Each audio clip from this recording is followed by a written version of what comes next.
તો સુરતના ગોડાદરામાં 1000 રૂપિયા માટે હત્યા કરવામાં આવી। જમાઈએ જ કાકા સસરાની હત્યા કરી નાખી। ખેતરમાં લઈ જઈ ફેન્સિંગના તારથી ટૂંપો આપી હત્યા કરી નાખી।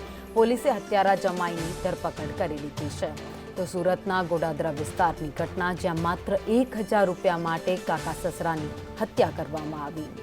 વેતક નજીક ખેતરમાં લઈ જઈ ફેન્સિંગના તારથી ટૂંપો આપી હત્યા કરી।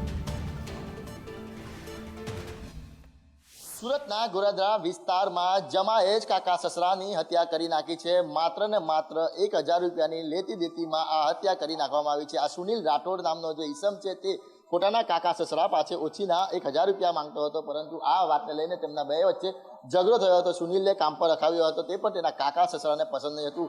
અવારનવાર આ બાબતને લઈને પણ ઝઘડો થતો હતો। ત્યારે ગત રોજ સુનિલ અને તેના કાકા સસરા સાથે ઝઘડો ઉગ્ર બન્યો હતો। ત્યારે સુનિલ છે તે તેના કાકા સસરાને દેવત ગામે એક સીમમાં લઈ ગયો હતો। ત્યાં ગાડી તાર ફેન્સિંગ આવે, તાર ફેન્સિંગથી ઘરે ટૂંપો આપી તેની હત્યા કરી ફરાર થઈ ગયો હતો। સમગ્ર મામલે ગોડાદરા પોલીસને પરિવાર તરફથી ફરિયાદ નોંધાવવામાં આવી હતી। ફરિયાદના આધારે આ સુનિલની શોધખોળ હાથ ધરવામાં આવી હતી। ત્યારે સુનિલ જે સુરત શહેર છોડીને ભાગે ત્યારે સ્ટેશન વિસ્તારમાંથી તેને ઝડપી પાડવામાં આવ્યો હતો। એટલે કહેવાય કે સુરત શહેરમાં જે માત્ર ને માત્ર 1000 રૂપિયા માટે જમાએ જ પોતાના કાકા સસરાની હત્યા કરી નાખી છે। હાલ તો તમામ મામલે જે ગોડાદરા પોલીસે છે તે આ આરોપીની ધરપકડ કરીને વધુ તપાસ હાથ ધરી છે કે ખરેખર તેને આ હત્યા માત્ર ને માત્ર 1000 રૂપિયા માટે કરી છે કે બીજા કોઈ કારણસર।